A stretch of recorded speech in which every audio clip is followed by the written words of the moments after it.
You're listening to Interactive Wrestling Radio, featuring the Interactive Interview, courtesy of WrestlingEpicenter.com. I'm bad!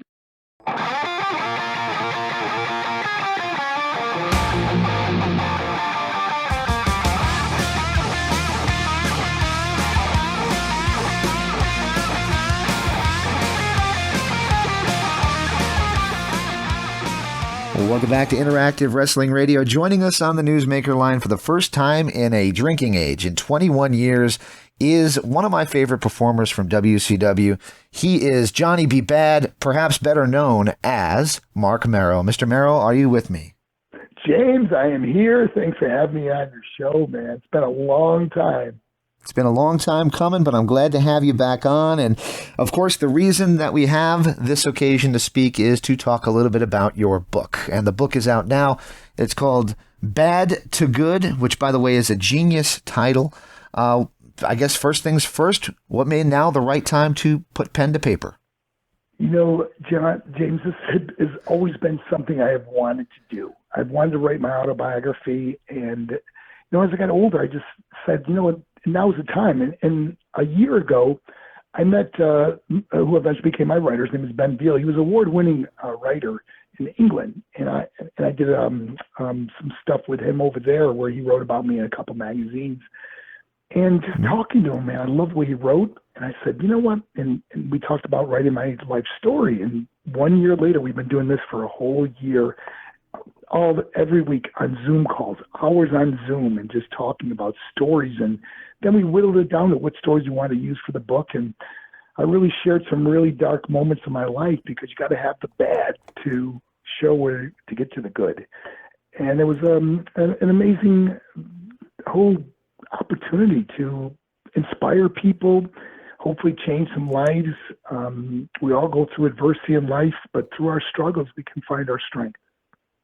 Absolutely. And you mentioned that you had to go through some dark stuff. Was there some stuff that you went through that was maybe a little harder than you anticipated when you started, you know, really opening up and peeling the layers of that onion back? Well, you know, anytime you have death of family members is always difficult. My little brother and sister, they both died at 21 years old. My mother died at 58. My dad died while I was holding him in my arms. He was only, you know, he died of lung cancer. And then going through divorce, brokenness, and then drug addiction. Man, drug addiction can just you feel good while you're doing it, but man, I tell you, the depression that comes involved with drug addiction, you try to do more and more, and it gets worse and worse. And I just almost ended my life, really, when it comes down to it, and got to the point where I was suicidal, didn't want to be here, and thank goodness that I was able to turn my life around, and that's what and I think that's why I became such a successful speaker, because I understand what people go through depression, anxiety, brokenness, divorce, death. I understand it, and I get it, and I overcame it, and got through it. And you know, I'm just finding this gift to help other people, and it's just been the greatest joy of my life. 18 years now I've been speaking at schools, churches, and corporations all over the world. That's why it's so amazing. And I said the title of the book is awesome. Obviously, the Johnny B. Bad play with the way you spell bad, but it also is, you know, you've seen the bad times, and then now you're spreading the good with your inspirational speaking. It's really a genius title. I really do think that was, like, when I read that title, I was like, poof, that's perfect. Yeah. And it's bad, B-A-D-D, too good. And you can find it right on Amazon. And I think if you pick up a copy, you're really going to enjoy it. Excellent, excellent. I got a couple questions from some friends, if you don't mind. So I got a question. Shane Cooper, who actually asked a question back in 21 years ago, he asked a question. I asked him his question for you. His question is, did the positivity of the Johnny B. Bad character, being so over the top and silly and goofy, did that at all play a role in your ability to convey that positivity in your inspirational speaking? You know what? I suppose it did in some ways. I mean, that was such a fun character. You know, I mean, that was I got to admit, that was my favorite time in wrestling, was a Johnny B. Bad character, because it was so over the top. It was just a party, going to the ring, throwing frisbees out, shooting the Bad Blaster, putting down the kiss that don't miss, kicking your booty with my tutti frutti. It just was one party after another. Excellent. Back to the book. Lex Luger wrote one of the forwards. There's a few forwards in there. Diamond Dallas Page wrote another one as well. Another positive guy, if you get right down to it. But Lex Luger, very much in the news right now, going into the Hall of Fame. I guess, what is your thoughts on Lex Luger finally getting the nod from WWE to go into the Hall of Fame? You know what? The two guys that wrote my forward, Diamond Dallas Page and Lex Luger, two guys I love, man. And just, I couldn't be happier for Lex. It's so well deserved. And, you know, I pray he's working with Dallas right now, you know, with his, you know, being in the wheelchair and slowly getting out of it. How cool would it be to see him walk to the podium, you know, for accepting his Hall of Fame award? And That'd be awesome. I just a blessing, you know. I don't know, just two guys that I exchanged the belt with Lex on 3 different occasions. Of course, me and Diamond Dallas Page wrestled for the World Television title on many occasions. Mm-hmm. And just two great guys, man. Guys that are really making a difference in this world. It's just amazing to see Lex now, how he is. And, you know, I did an autograph signing with him not too long ago, and you know, you go over to him, you shake his hand, and you give him a hug, and he's so different than the guy he was. I mean, remember, he was bigger than life. He was one of the best bodies ever in wrestling, and now he's very frail and you know, with the muscle size and everything. But he sits there in a wheelchair and he says, "Mark, I'm the happiest I've ever been," and it's like just blows me away to know that the life-changing moment he had, accepting Christ and changing his life, and just an amazing guy. I couldn't be happier for him, and blessed that he wrote one of my forwards in my book. Absolutely. Of course, he's going in the Hall of Fame. I got to ask the Mark question. Do you have any desire to go in the Hall of Fame yourself? Oh, I don't think there's a wrestler out there that wouldn't want the opportunity to go into the Hall of Fame. But James, do not hold your breath, okay? Luckily, it's not what is going to define my life. My legacy is going to be the difference I made in other people's lives. I'm so blessed in my life. I really am. If that happens, wow, that would be great. But don't know if that really will happen. Well, it leads me to my next question. Wrestling is something that gets into your blood. Even if you're a fan, you never can seem to totally turn away from it. I know you have a busy life on the road doing your inspirational speeches, but do you ever miss the road and the life of a wrestler? You know, I'm still on the road like a wrestler, though, so I don't miss that, okay? I'm still doing it. You know, it's funny, James, because, you know, in wrestling, you get to go out there and entertain people, you know, and in a sense, I still get to do that at all these schools. I mean, I'm doing these big venues with these huge high schools and thousands of kids. And the good thing is I get to entertain people, but no one's hitting me over the head with a chair anymore, which is kind of nice, man. Right. The longevity of what I do is phenomenal. Very cool. You know, I got to tell you, ever since you said yes to doing this interview, I found myself like walking in the pantry and I'd be singing, "Here Comes Johnny B. Bad." And I'm like, oh my God, that song is like, it's like it's stuck in your head. You watch one clip and it's there. I mean, I guess that song was so perfect. Every lyric was like perfectly for the character. If Slam Jam had one home run, it was that song. Would you say that was your best theme song when you were a wrestler? It was fun to walk out to the ring with that music playing. I tell you, it was a lot of fun. And, you know, it was really well written, except the part that they said, the one part where it says, the man from New York City. That man from New York City, right? Yeah. Yes, because they had me billed from Macon, Georgia. Ah. Somehow it says in the lyrics, the man from New York City. Well, they needed to rhyme something with pretty, I guess. They did. They had to find something to rhyme. I think it was pretty. He's so pretty. The man from New York City. I think that was it. That's it. Yep. So when you show up at these, just talk to kids now, and the kids now, unfortunately, may not have grown up the way I did, watching Johnny B. Bad, watching Marc Mero wrestle. Is there a match in particular that you like have on a screen so they can see who you were in the world of professional wrestling? And I know what match I'd pick. I'm kind of curious if it would be the same one Well, for you. it's remember when they introduced me, they showed little clips of my highlights. That's only like a minute long. And what we do is we utilize wrestlers that they may be familiar. Like everybody knows who The Rock is, so we show me and The Rock going at it. And many of the kids still remember Stone Cold Steve Austin because he's still involved in some other things. And an Undertaker and things like that. So we'll show little clips, and remember, it's only a minute. So they're going to go, oh my gosh, he knows this one, or he fought that guy, or whatever. And but if you're going back to favorite matches, I got to say, my Fall Brawl match with Brian Pillman. Brian Pillman, that's the one. Yeah. Yep, exactly. 30 minutes and nonstop. It's just a great, great match. And then matches like with Diamond Dallas Page were fun, and Eddie Guerrero and King of the Ring. Even though I lost to Stone Cold Steve Austin, that one great match. And then winning the Intercontinental title was fun because I was able to beat Stone Cold Steve Austin, Owen Hart, and Ron Simmons to win the belt.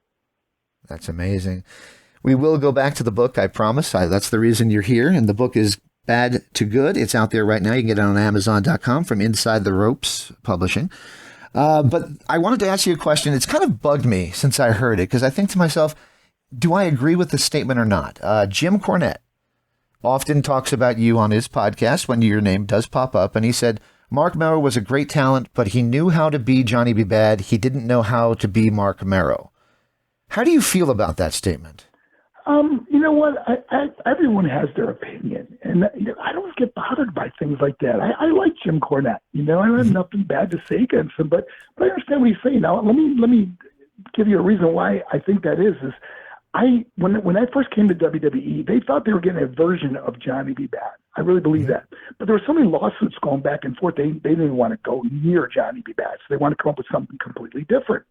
I remember going into, they flew me in to sign my contract and go over creative, and they had all these drawings made up of what they wanted me to do.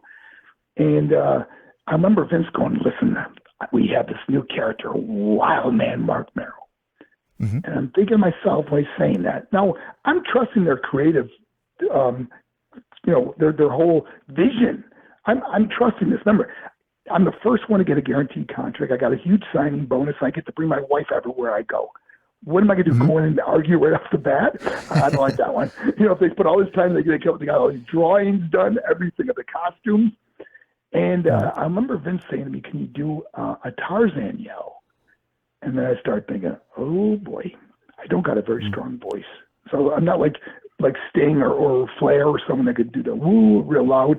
Yeah. I'm thinking, Tarzan yell. That's kind of a little bit longer than just going woo, Yeah. And I said, I don't think I can do that. And he goes, oh, we got this wild man charge. I really like it. And I'm thinking to myself, what the hell is a wild man? So I said, am I from the jungle? Like, I didn't get it, And at that time, that wouldn't have been out of the ordinary because everybody had like a weird backstory there. Yeah. Exactly. So I never really resonated with the character, and when you don't, the audience doesn't. And I think that's where Jim really seen it. He seen me as all I ever played for 6 years was Johnny B. Bad. So for him to say that, it's not really a stretch. It was like that's what I knew how to do was Johnny B. Bad because I felt comfortable because it was so far from who I was as a person. And it was fun to play. It was like going and putting a costume on and being this wild character, Johnny B. Bad. But Wild Man Marc Mero was a real, like, I just didn't get it, And, but then when they turned me heel to be Marvelous Marc Mero, that was fun because I'm feuding with my ex-wife and the crowd's going crazy. So whether they're cheering you as a baby face or booing you as a heel, you're doing your job. So I really felt like the Marvelous Marc Mero was finally doing the job that they wanted done as far as being kind of the fall guy for Sable. Very good. Very good. All right. I guess this is kind of like in the book, I'm sure. And I haven't got to this portion yet, but do you have any regrets about your career, especially maybe in your time in WWE? Any regrets of things, I should have done that differently? I can look back and think of many things that I could have done differently or should have done differently. But I got to tell you, James, I have no regrets because all the paths I took in life, good or bad, ended up to where I am today, and I wouldn't want to change anything. I'm really content in my life. Happiness comes and goes. It's up and down life. But when you're content, it's the best feeling to be because, man, I really have a lot of joy in my life. And part of it is my faith in God and love helping people. So I'm really in a good place. So I look back, I said, I wish this or that was different, But at the time, it was what I thought was right at the time. And right or wrong, it's the way it turned out to be. That's a great way to look at things. That's very reserved and very, you're pretty at peace with yourself like that, as opposed to being, man, I wish I could go back. So that's such a great way to look at things. So many people say things like, those were the days where, James, I feel like these are the days. I've learned from past mistakes. I've grown in grace and knowledge. And I just look forward to every day, this moment I have now, tomorrow. I look forward to that. I believe the best of my life, the rest of my life will be the best of my life. I don't believe that the best years have already passed me. And that's what happens when people say those were the days, or I wish I would have done this or could have done this. Well, do it now. Go after your dreams and goals. And that's what I continue to do by writing this book. Was something I've always wanted to do, my autobiography, continue to do what I do at the schools, corporations, churches. And I'm living the life, man. The book is out there now. I can't wait to finish it. I've been thumbing through it at night. But as I told you in the messenger on Facebook, I'm up at 4 a.m. So my nights tend to end a little earlier than some. But I've been trying to pick at it leading into the interview. It's a great read thus far, and I look forward to finishing it. Just a couple more questions, and I can let you go. Do you mind if I ask you, do you watch any modern wrestling at all? Because I'm on the road so much, I don't get to watch them as much as I do. But when I do, I really enjoy the storylines. I think they're doing a really good job with some of the storylines. The Bloodline is just a great storyline. It's one of the better ones that they've had. And where it's going and how it's going to end or go or continue is really interesting to me.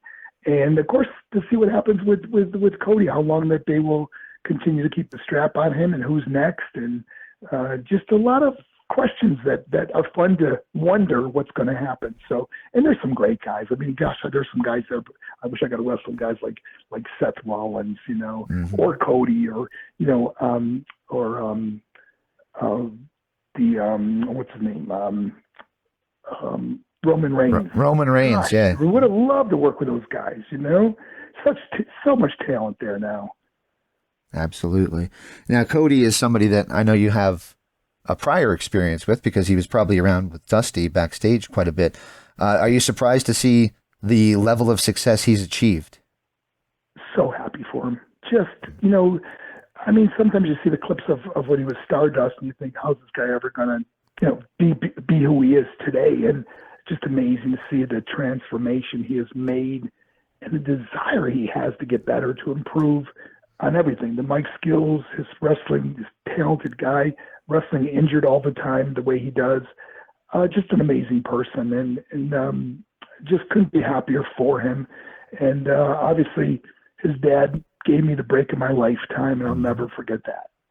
Yeah, I wanted to say that was, we used to do something called word associations. I don't do that anymore, but I was going to throw you one. I've spoken to guys like Tyrus, and Tyrus broke down in tears while talking about the guy I wanted to ask you the word association of, and that, of course, is who we just already mentioned, Dusty Rhodes. Yeah, one of my favorite times in wrestling, James, was when Dusty was teaching me how to become Johnny B. Bad. I remember I had no idea how to walk and talk like Dusty Rhodes could, and we'd come to the arena early, and he would just get in the ring and show me how he wanted me to present myself, or I want you to walk like this. I want you to look at the camera and say, I'm so pretty. I should be born a little girl, and then all the lines we've had, I'm so outrageous. It's contagious. I don't sit down. I get down, and me and Dusty would be getting laughing so loud and hug each other in the ring. It's just me and him. And it just memories I'll cherish forever. Just amazing, amazing man. Very cool. All right. Well, I saved these ones to the last. This way, if you hang up on me, I got the most of the interview. I'm just kidding. So another question from our fans was to ask you your relationship now with your ex-wife, Rena, and and how you that sits in your belly about, her going on to the fame that she did after she kind of was the originally, somebody that you brought in as part of your persona. So proud of what she was able to accomplish in the wrestling world, I look at that as we did that together. I mean, she became such an amazing performer. When I say that beautiful, and the way she carried herself, and the way she, the fans loved her. And I couldn't be happier or prouder of her when we were going through that. And obviously, my career didn't take off the way that hers did, but being so proud of, being married, and just so, it's almost like a parent watching their kid just be this incredible person. So that was a great thing. We do not have a relationship, not good or bad. It's just that we share a daughter together. My daughter Mariah comes and spends the summer with me with my granddaughter Sophia, and everyone gets along fine. But we don't. I mean, she's obviously married, and I have a relationship, but we don't. And we never have. There's no Christmas together or anything like that. but there's no bitterness, resentment, anger, complete forgiveness on everything that happened. And we both have gone on with our lives, and I couldn't be happier for her. She's got two wonderful boys with Brock, and they're happy and they're doing their thing. And like I said, no bitterness, resentment. You can't live like that. The only one that would suffer would be yourself if you don't forgive. And sometimes the hardest person to forgive is ourselves. And when you do that, man, your life can really change. Very cool. And that brings us back to where we started, which is the book, Bad to Good. It's out there now on Amazon.com. How are you finding the fans, and maybe even your colleagues are enjoying reading the book? Have you heard much feedback? It's only been out for a couple of weeks, and it's doing really well on Amazon, so we're really happy with that. And I'll be going over to England promoting it. I do a book tour over in England because that's where the publishers are, and we believe it's going to do really well and continue to do well. It's really well written. I couldn't be happier than having my autobiography out there, and like I said, I really hope it helps a lot of people. And the reviews on Amazon have been fantastic so far. Just everyone's been a 5-star review, and people are just saying that it's exactly what we hoped it would be. All right. Well, here comes Johnny B. Bad, and you don't want to make him mad. I've got to tell you, I've really was looking forward to having you back on the phone again. I promised you I wouldn't keep you as long as last time. For those who want to hear the whole career retrospective, it is still up there on YouTube. I just uploaded it a few weeks ago, but I do want to thank you for taking the time to do this with me, and I wish you nothing but the absolute best with the book. James, thank you so much. And hey, let's not wait 21 more years, okay? Let's try to stay in touch more often, okay? I appreciate it. I will do that. Hey, can I ask you for a favor? Sure. So you started doing it a few minutes ago, and I loved it. Any chance I could get you to do a station ID? I'd be glad to. Yeah. If you want to do it as Johnny B. Bad or as Marc Mero, whichever you like. I'll do it as Johnny B. Bad. How's that? That sounds like a plan. And James, you tell me kind of what you want me to say, and then I'll do my own. Whatever you want, but my show is called The Wrestling Epicenter. Wrestling Epicenter. Okay. Yes, sir. Okay. I'll give you the Wayne's World countdown in 5, 4, 3, 2. This is Johnny B. Bad, the bad man of World Championship Wrestling, and you are listening to Wrestling at the Center. And if you don't, I'm going to kick your booty with my Tutti Frutti, because it's going to be a blessing to teach you a lesson. That's perfect. I thank you so much, man. That is a great thing. I wanted to ask you one other question, just a random thing, and I'll use this if you don't mind. The merchandising differences, because I'm looking at my shelf right now behind me, being the big Mark I am. I have the rubber LJN style WCW figure they made of Johnny B. Bad, and I've got the crazy bug out eyes ones that they did for you with Jack Specific in WWF. They knew I was doing cocaine, right? Yeah, there's some jokes about that online. They call that like the crazy guy eyes, but there you go. What was the difference like from WWE and WCW in terms of how they merchandised you and got you out there like that? Both of them were terrible merchandising deals that we got. As far as wrestlers go, unless you were someone like Stone Cold Steve Austin who could make your own deal. But neither one really paid very much money for figures. Is that what you're asking about? Well, no, I was more asking, like, was they like, well, this is WWE and they know how to get me out there, or was WCW pretty good at it themselves? Because you were one of the younger guys that got merchandise. Well, here's the thing: is when I went to WWE, I thought I was going to this amazing marketing thing. The way I was kind of courted, like merchandise and making all this extra money, and I never really saw that. I didn't think their characters were the action figures look the way they do now. Anyways, you know what I mean? They're incredible now, but it just wasn't what I thought. It was like the bill I was being sold never really came to fruition, and so it wasn't no big leap, I guess you would say. That I'm thinking that, now Sable did very well in her merchandise because, oh, yes, she's appealing to that age group, that demographics that we had watching us at that time. Yeah.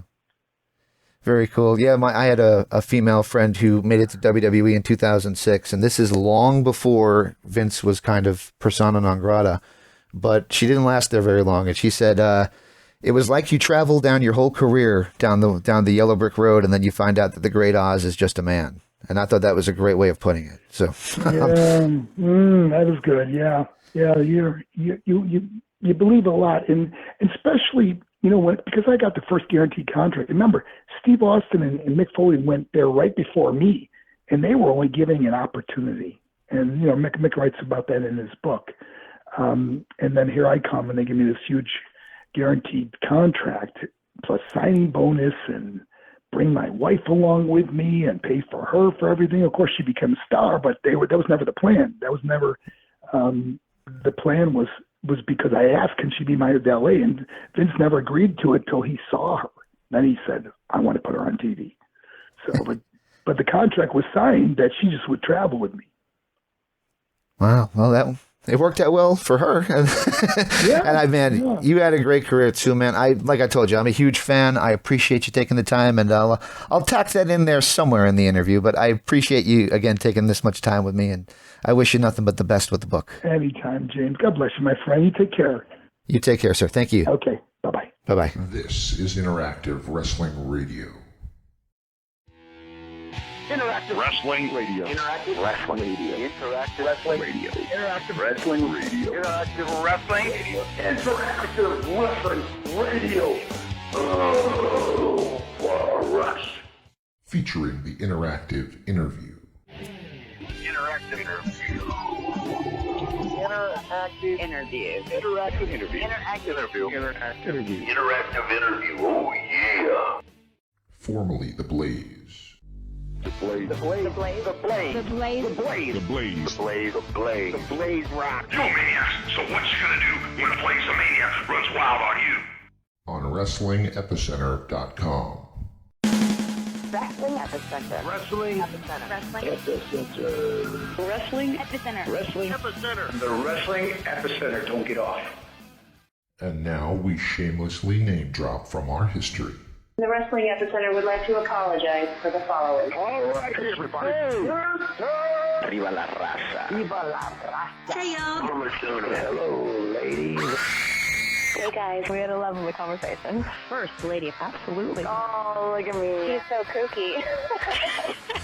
Be there. Where else? Interactive Wrestling Radio. Wrestling Epicenter. Oh, my God. You win. Love being interactive. Whoa. I just got to know. I was going to shoot him. Yeah, I almost missed my pants. Breaking neck. I got 2 words for you. I've heard a lot about you guys. But here, let's go. Excuse my language. You're going to go to the shop. See him now. We're going to many. No nerves. That was great. It's going to be cool. Woo. What it's all about. The purest point of view. The living legend. Roger Rowan. Arrogant. You're listening to me. Instead of statement, I'm talking to you. So lonely without you. Yeah. In the land of extreme. Testify. Nevermore. Interactive interview. I'm not just the best. Interactive interview with a plastic You head. earned the right. Nobody. You better keep listening. Thank you very much. Controversy creates cash. Professional wrestling. Made in the USA, baby. Memphis wrestling. How's that? It's a cool name. The guy on fire. I'm not bad. We were sexy. What a show. The one and only. Interactive Wrestling Radio. Wrestling Epicenter. Interactive interview. We took care of the business. This isn't ballet. We are huge with this whole. You're where it's at. You gotta recognize who's the best. If you're smart, make sure you tune in each and every week. I'll come out of your computer. Knock down your door and turn it on for you. Or else I'm gonna kick your stinking teeth in. And that's the bottom line. Have a nice day. It's showtime! Don't forget to like and subscribe.